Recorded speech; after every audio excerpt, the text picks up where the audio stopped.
TOA community, what's up, everybody? Welcome back. YouTube, Instagram, Facebook, everybody. Want to talk to you today about this new article that just popped up here not too long ago, February 6th, about, from Silver Sneakers, number one, and about 5 ways to improve your balance while moving, according to Silver Sneakers instructors. Now, I will say, Silver Sneakers, I've been a little hard on you in the past, and not much going to change today. So, just kidding. This one's actually pretty good.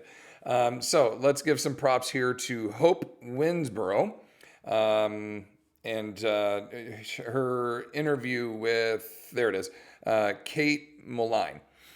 So Kate basically talks about. Well, they both kind of talk about these 5 strategies, these 5 techniques for improving your balance. Now, normally we see stand on one foot while you're brushing your teeth, and when you're drinking your coffee, try closing your eyes, and we hear things like that are actually, they don't do anything for your balance. As we've talked about in the past, they basically make you better at the skill that you're practicing, but that doesn't mean you're going to be better at walking around and not tripping and falling.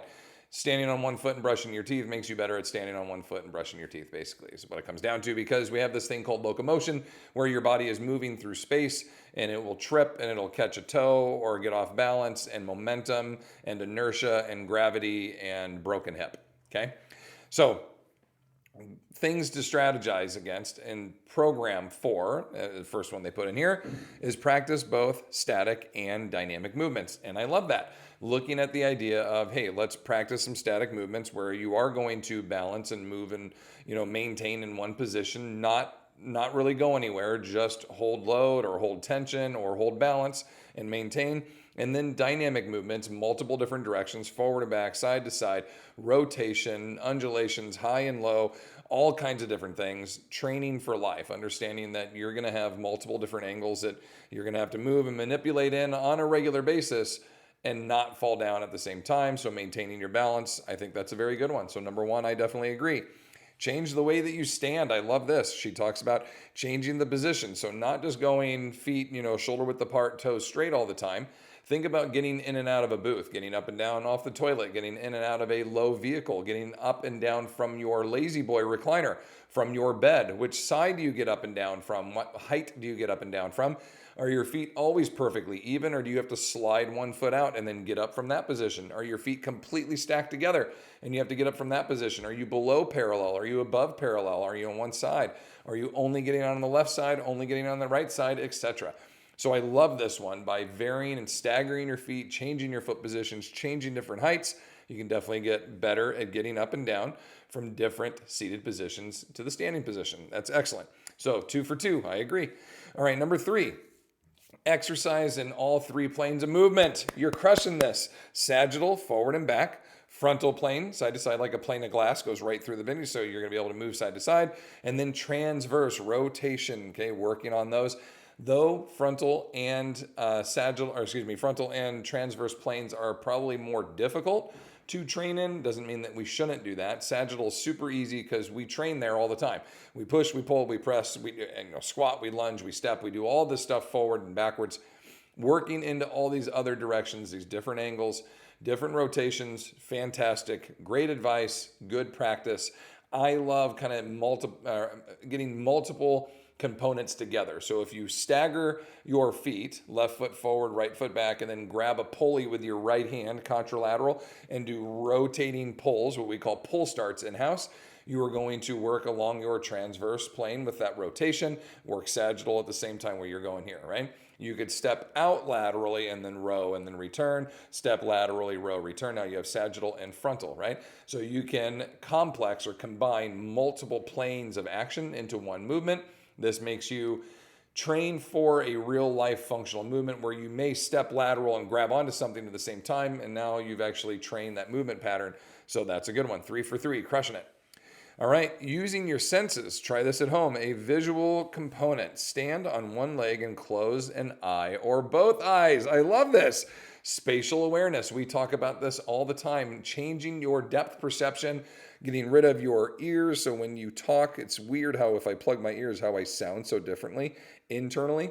If I'm thinking about where I am snapshot wise in space, how close am I to my camera or to my microphone when I just took that picture? There it is, right? Like we have these depth perceptions that we're doing not only visually, okay, 3-dimensional, but 2-dimensional. When we go to one eye, we call pirate style in-house here. We'll do that. We'll be doing lunges, right? And I'll say pirate style, and they have to close one eye and keep going. And you'll see everybody kind of change and challenge their balance a little bit in doing that. Or we'll go camera 1, camera 2, camera 1, camera 2, or no cameras, right? Shut everything off, and you have to go eyes closed.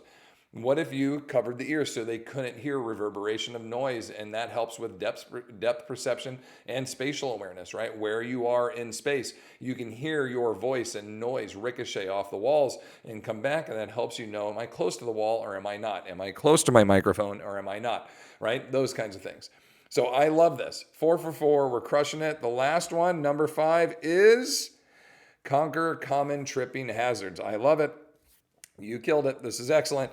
One more common reason why people fall is because their legs are tangled up. We often cross our legs when we're sitting, which can make it tricky when we stand back up. Other reasons, tripping over your own feet, dragging your feet, not picking up your entire foot when you walk, or catching your toes on the floor, taking a tumble. Now, this does not include rugs, dogs, electrical wires, anything else. They're literally talking about tripping over your own feet, okay, which a lot of my clients do mention when they come in. They have toe drag, which is a nerve-related issue and a muscular issue. That means the nerve signal from your brain all the way down to your foot is not getting delivered 100%, which means the musculature that says, hey, lift your toe up when you take a step is not getting sent all the way. So that muscle is going to atrophy because the signal's not getting there. The performance of the toe lifting up is not going to occur all the way. So that foot is going to skip, and drag when you take your first or second step. And then once the system starts to flow a little bit and the pattern is starting to be recognized, then it'll actually pick up and start to work efficiently. But most falls occur within the first or the second step of initial movement. Like we're talking, okay, I'm gonna go, trip, fumble, fall, okay? And it's that kind of action that happens just that quick.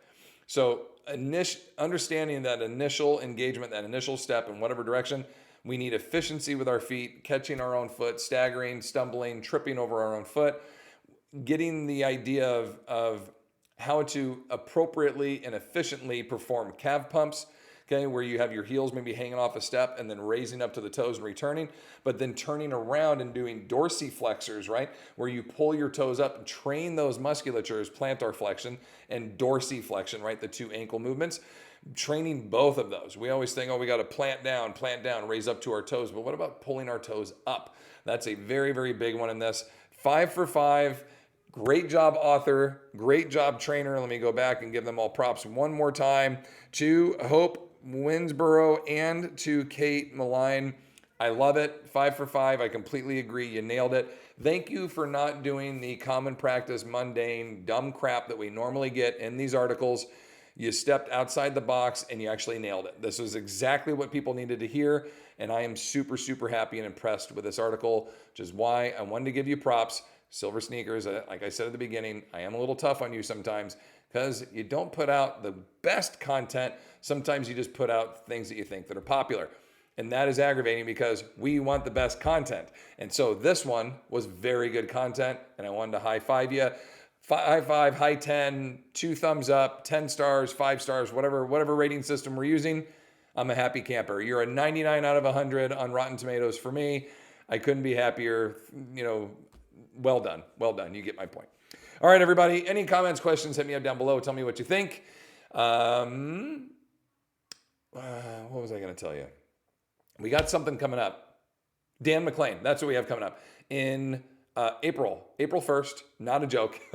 April Fools. We are actually doing this. Dan McLean and I are going to be talking about fall prevention.